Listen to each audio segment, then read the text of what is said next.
I'm Thanasi Kambanis. You're listening to Order from Ashes. Today, I'm joined by Century International Fellow Sam Heller, who's joining us from Beirut, and we're here to talk about the unfolding Iran war. We're talking on Tuesday, March 3rd. It's late afternoon in Beirut and early morning, not early morning, but morning in New York. Sam, thanks for coming on Order from Ashes. Hey, yeah, no, I mean, good to talk and yeah, good checking in. Hello, Tennessee. Well, I'm glad you're safe, and I think before we get into the news and the updates and the analysis, I want to ask you, how safe do you feel right now in Beirut, and what conditions are you joining us from? Um, yeah, I think I'm pretty safe. I mean, which is definitely, I mean, that's, what I've been like reassuring, how I've been reassuring my parents several times a day now. But I think it is honest. Um, just because, I mean, a thing that's, I guess, hard to get a handle on from outside the country is just sort of some of the sectarian geography of Beirut and Lebanon, like how that informs like which areas are most at risk of being bombed, So some areas right? just won't be bombed because they're not they don't Well, hold the. probably. I mean, but we'll see. I think that I mean, part of the issue this time is that the war here has just kicked up. Uh, I mean, it's so new here that I mean, it hasn't really settled into more of a like a rhythm, or it hasn't become more predictable in the way that it was to some extent in like September, October, November 2024. Yeah, and I mean Right. this is I think a, a very unusual set of circumstances for a regional scale war. I mean this began uh Middle East time Saturday or early morning, and we're now not even 4 days out from that. We're on the fourth day of this war, and the war has spread from Iran to encompass the entire Gulf, parts of Iraq, parts of Syria, I guess, Lebanon, and Israel. So this is like a huge scale, and it's spread with a speed unlike anything we've seen in I think in our lifetimes in the Middle East. Yeah, and I think also, I mean, TBD whether the Houthis in Yemen also engage. But certainly I wouldn't rule that out.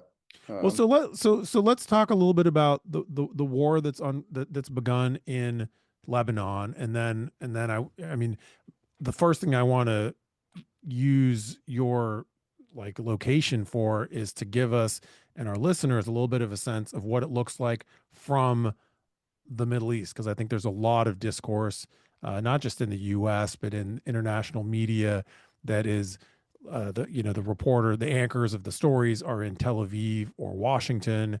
There's a lot of focus on the politics and the policy, or there's a lot of focus on the sort of CENTCOM narrative of the war, and there's a lot less focus on what it looks like for the hundreds of millions of people who are on the receiving end, of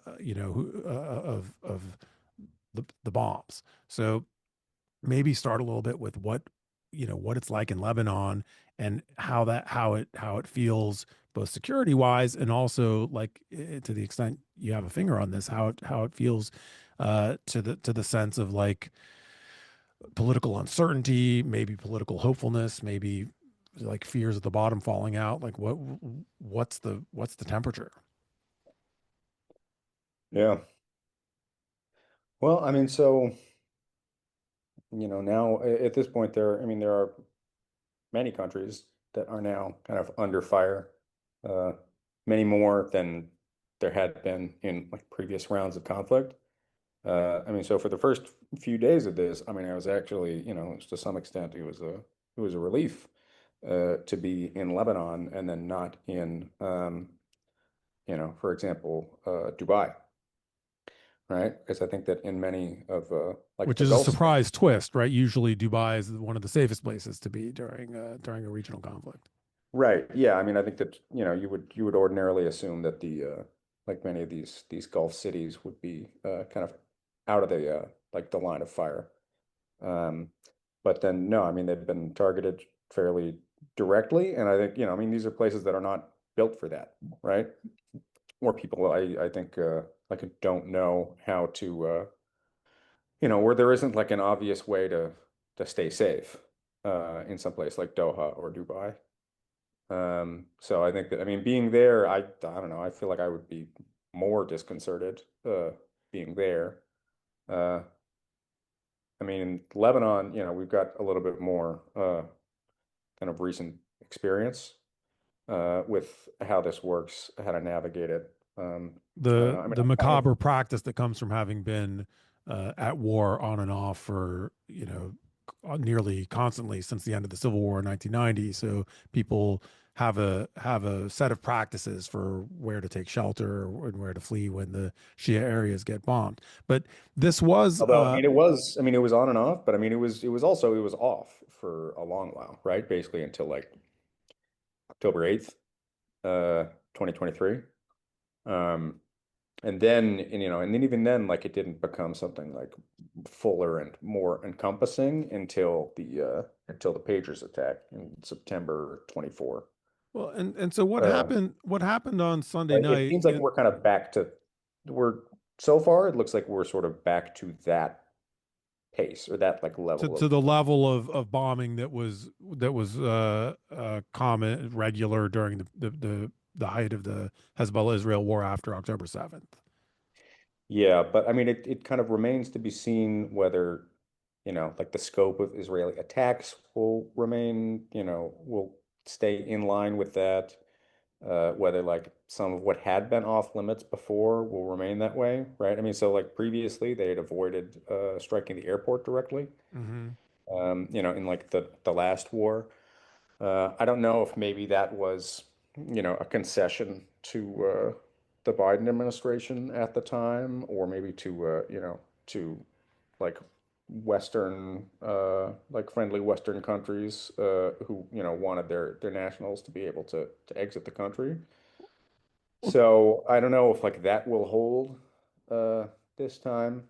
And then there's ways, I mean, like if the Israelis decide to be especially more like vindictive, or to kind of like target some of the like essential, like the country's kind of supply lines, then I mean, there's more they can do than last time. well, I So it's want still to delve early. a little bit into what's happened in Lebanon right now because I think it's analogous and actually helps explain what we'll talk about next, which is the folly of the attack on Iran itself. So, Hezbollah, uh, so, supposedly this very formidable armed actor uh, went to war with Israel on October 8th, 2023. Israel bombed a whole lot of targets, ended up assassinating Hassan Nasrallah and killing most of Hezbollah's senior leadership. Eventually came to a ceasefire that I see as a ceasefire name only, a ceasefire after which they continued, uh, I think to this day, regularly destroying Hezbollah infrastructure, both on the ground and from the air. Continued to occupy at least five areas of southern Lebanon. So it's an ongoing operation like the one in Gaza, which supposedly one would think, and certainly by based on Israeli statements, would have resulted in Hezbollah being degraded beyond the point of posing a threat.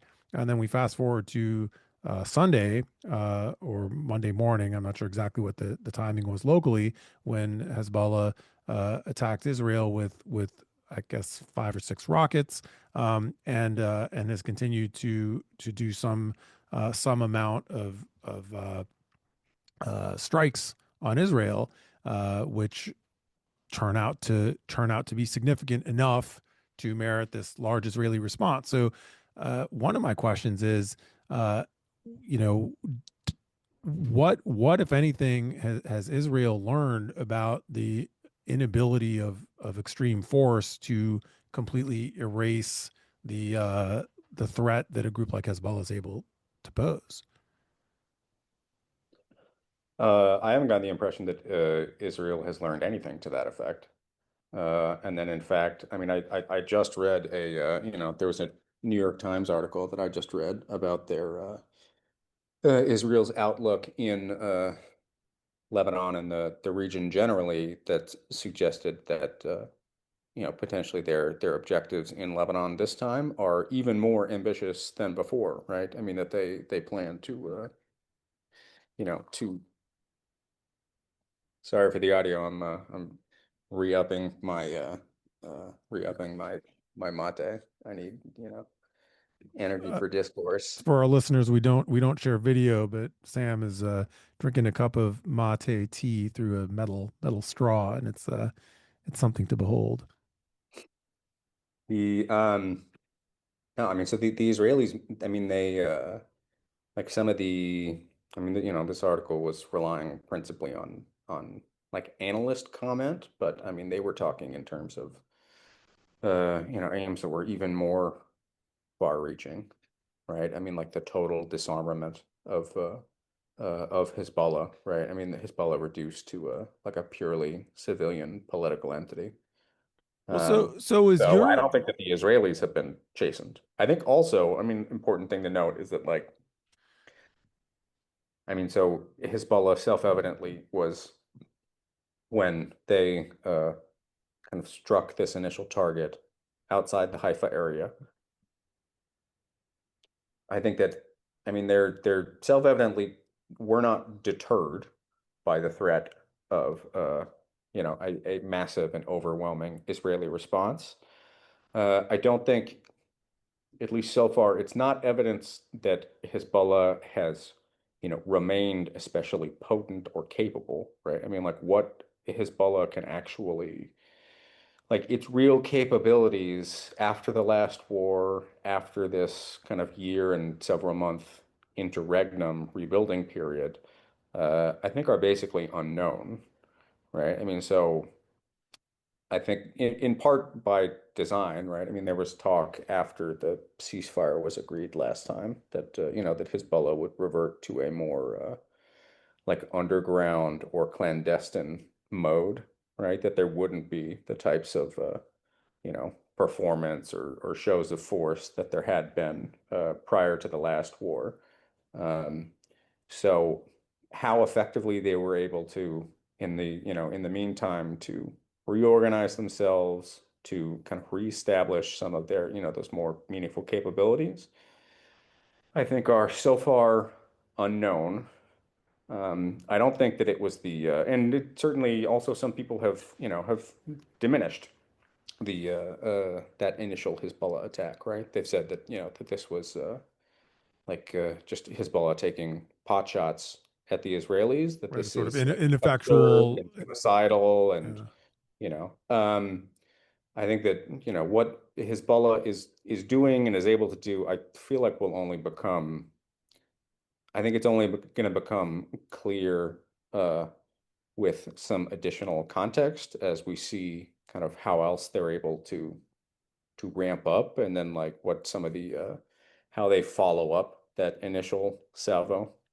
But then also like I don't think that it was, I don't think that Israel responded that, as it did with this new round of bombing because Hezbollah inflicted so much pain on them, right? I think, there is also, I mean, from that same Times article basically says that, Israel has had uh, this plan for like a like a large complete military eradication. campaign in Lebanon Yeah. for like they've had this on the shelf for months, right? Well, And then they were looking for a pretext. So, I mean, the one of the sort of powerful ideas that emerges from like an a clear-eyed assessment of Iran's power and the power of its Axis allies like Hezbollah is, on the one hand, maybe before October 7th,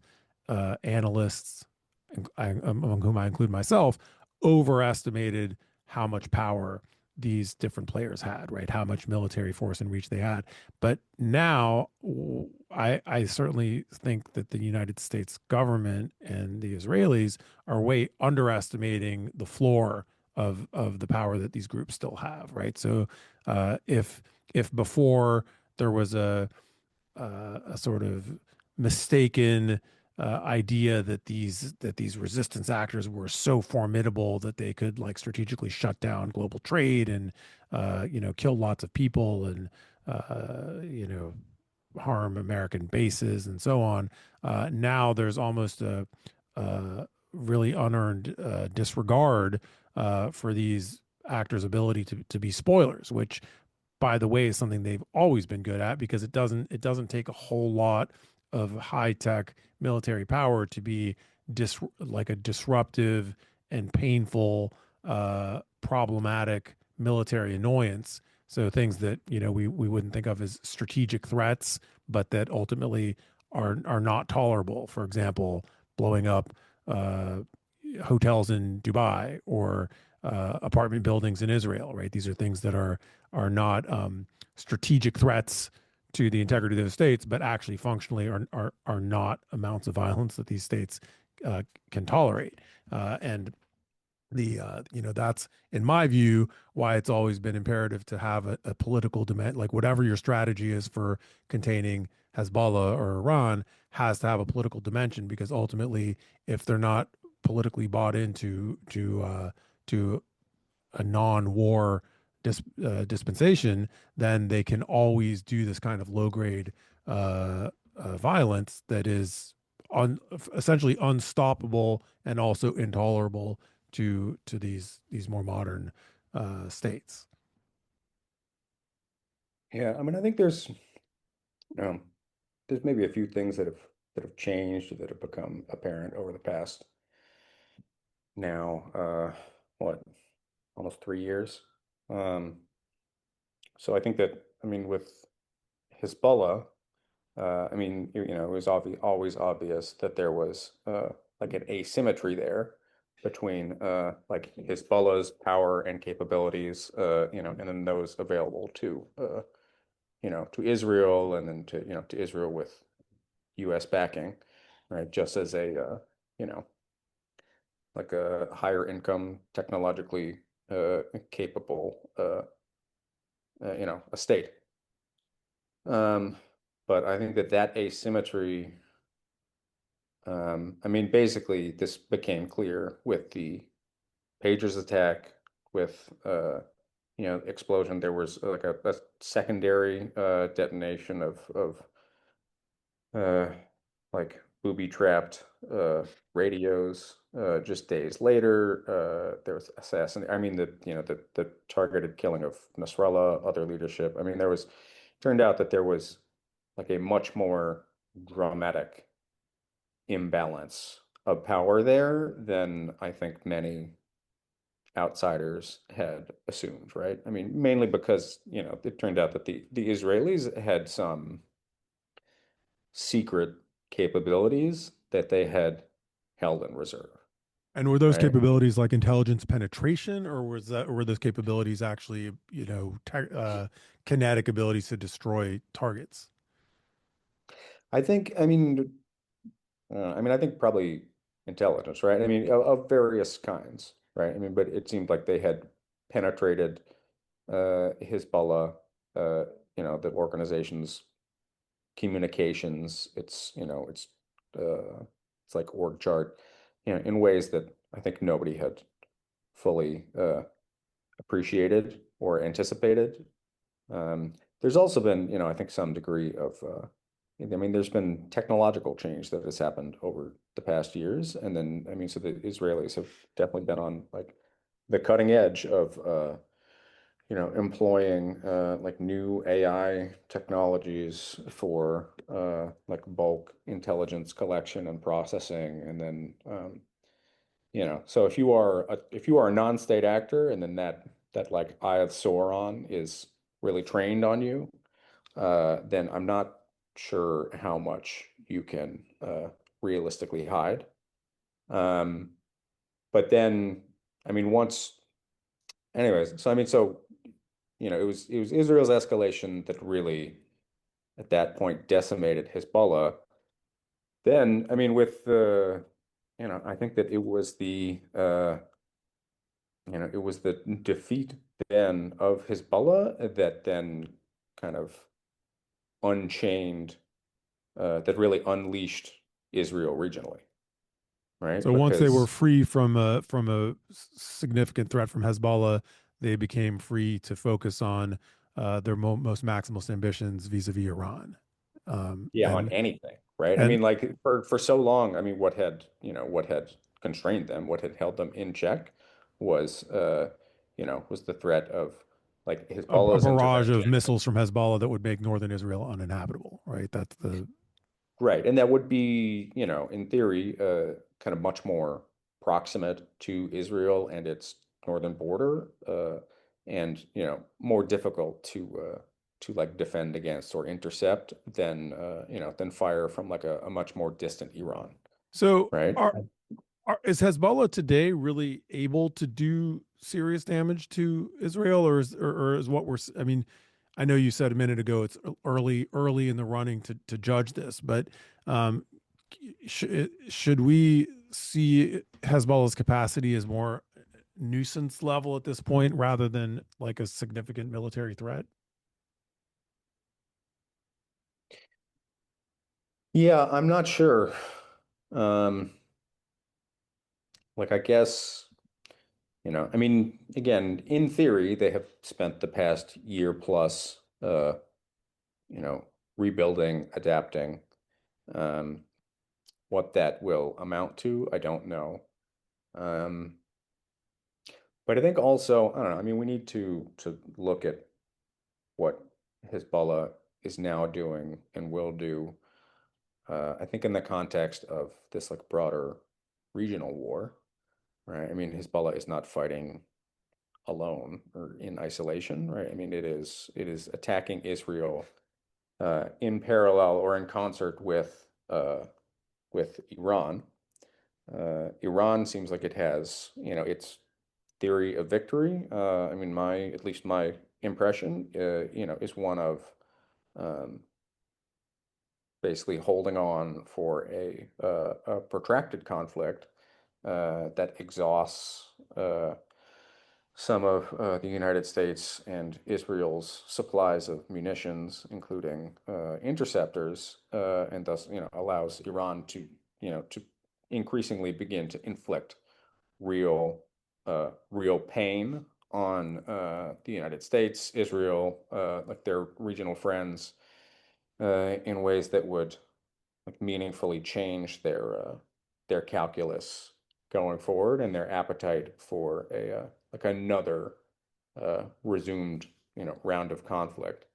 Um, so like Hezbollah is working in concert with that. Right? I mean, so far in their few attacks, I mean they've advertised attacks on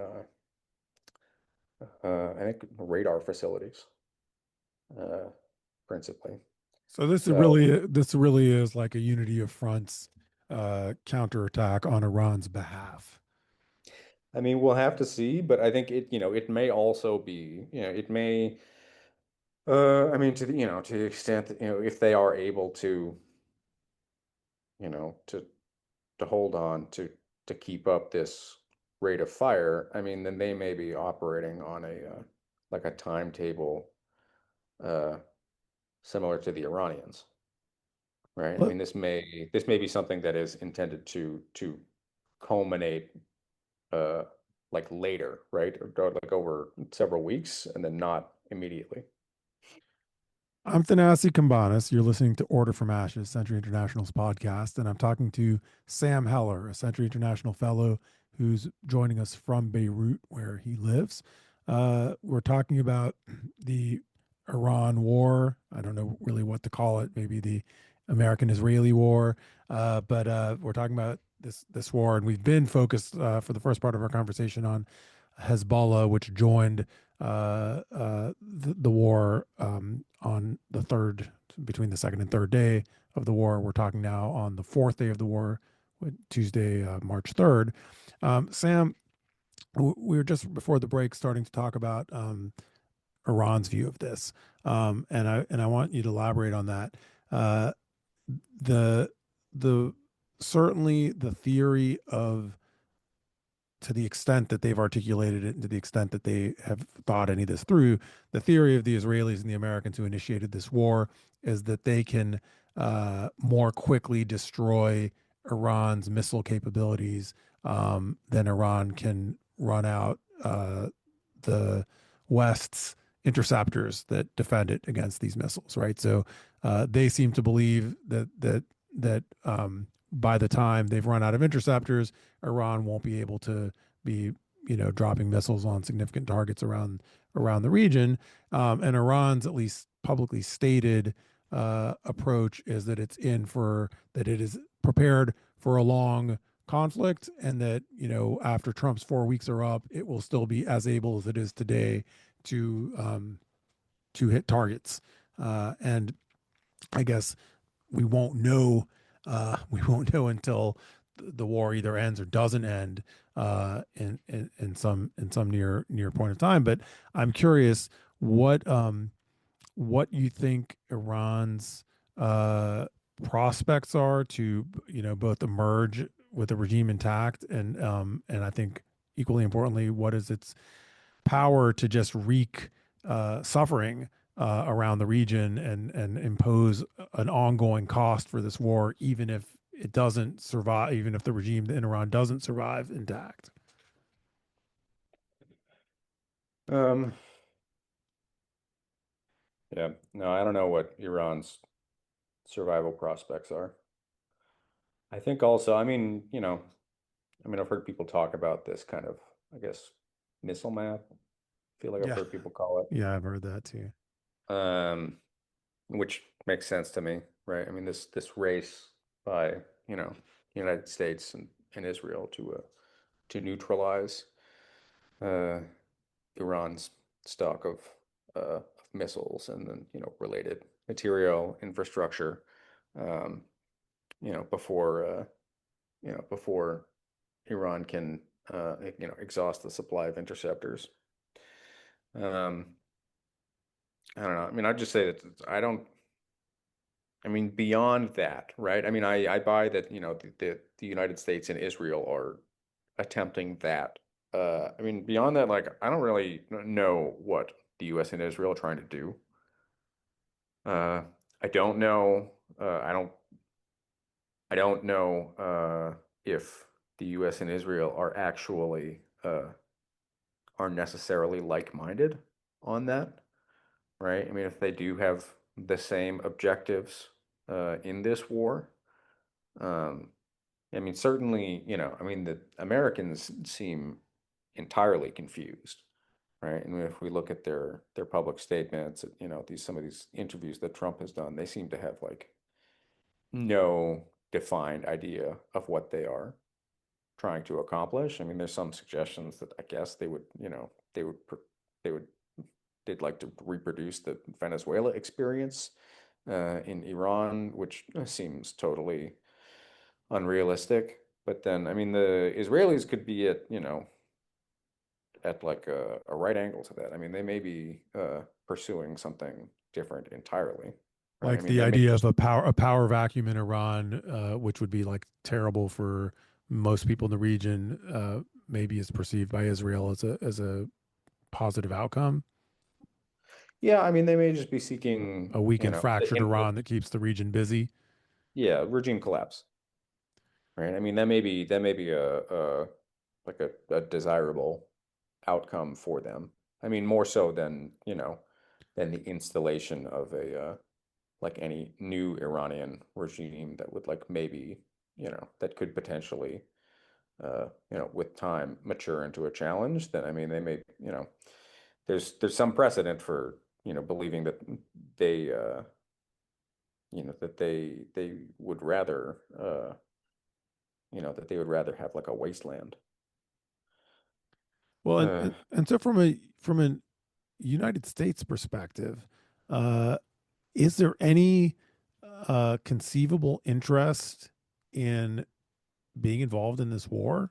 I mean, I have my views, which I'll happily expound on in a minute, but I want to be as curious as possible about I like I want to make my case again for why this is a ridiculous folly, while being very open to and fully aware of any shreds of legitimate concern or U.S. interest at stake in Iran. I mean, I don't think that this is, that you can characterize this as like a real rational pursuit of uh, U.S. interests, in Iran or regionally, right? I don't think it makes sense in those terms, but I think also, it's not.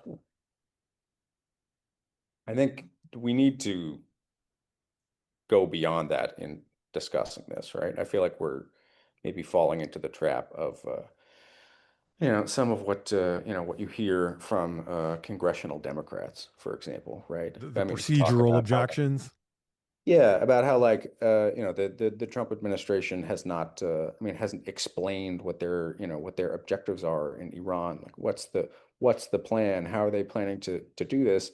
I mean, we should feel comfortable additionally saying that, like this is wrong, right? This is very bad. This is a war of aggression, right? Like this is like a unprovoked, we've just we're wreaking havoc on certainly on Iran and then and the Iranian people, and then the fallout for the region is, Global energy markets, oil flows carnage. through the Straits of Hormuz, refineries in Saudi Arabia, Yeah. I mean, financial centers, there are lots of many consequences.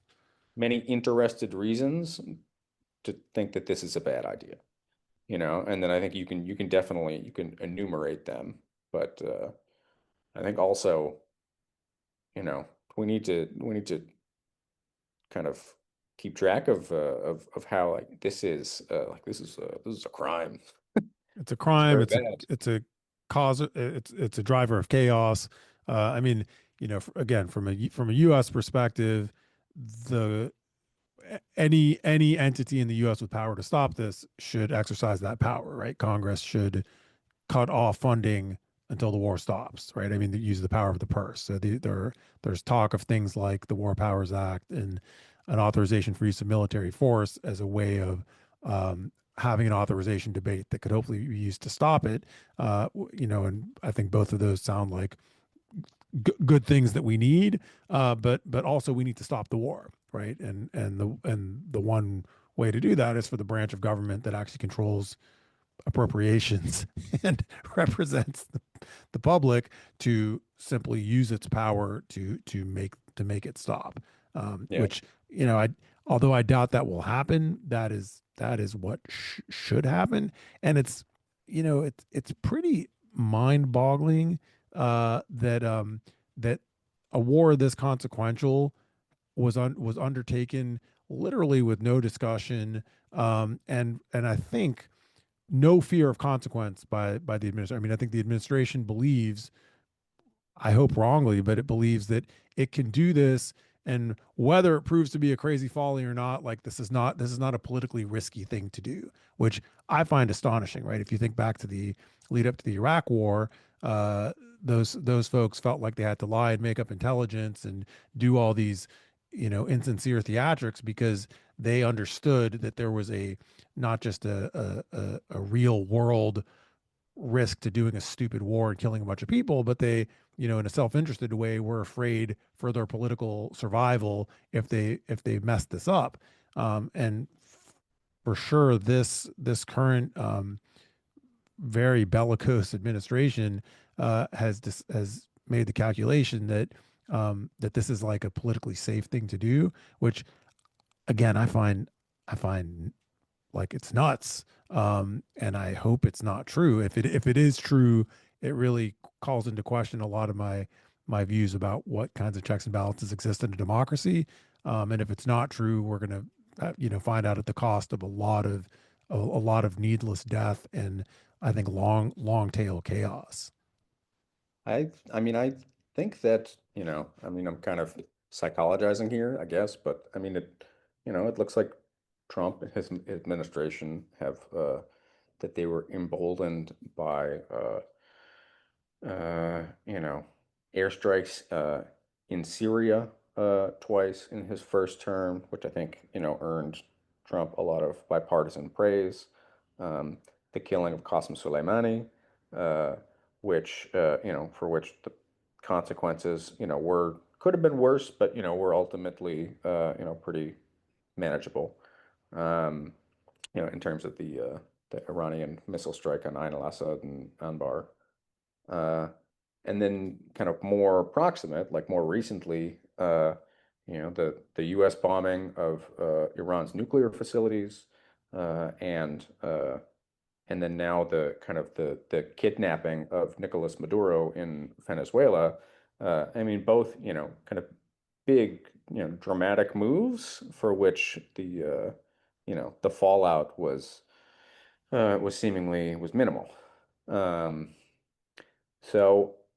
I think that it looks like, Trump thought that he could do a new big dramatic thing, right? It seemed like he felt emboldened to basically, to go monster hunting, right? To go around the world and try to, knock off all of these traditional Dictators we American don't like. adversaries. Yeah, I mean, dictators, regimes that are, understandably unpopular. And and then it looked like, I mean, dramatically underestimate the level of complexity, like the likely negative repercussions of this latest intervention, All right. right? And And so so so now Israel wanted this war. America chose to join it. And I think, frankly, the number one reason why this happened now is because they felt like they could do it. Right. It's the timing is based on this assessment that like we want to do this thing, and our intelligence says if we do it now, we can get away with it. And I would say that we really need to stick with principled arguments and start by saying like this war is wrong. Like even if the U.S. and Israel can get away with it, like if they do this and it proves not to lead to World War III, it's still the wrong thing to do. And also, it probably will lead to all kinds of unbelievably bad downstream second and third order consequences that are a strategic disaster, right? But my view that this is a thing we should not be doing doesn't depend on it leading to extra disasters. The thing itself is wrong and bad policy. I think also, I mean, like this is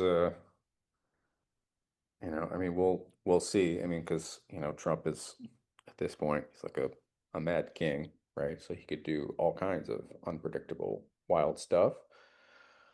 Uh, but I mean, if this had gone, very smoothly, then maybe kind of next up, like on the hit list could be Greenland, could be parts of Canada, right? I mean, he's He's Cuba. like a tiger who's like tasted human flesh, right? He's got an appetite for this now, you know?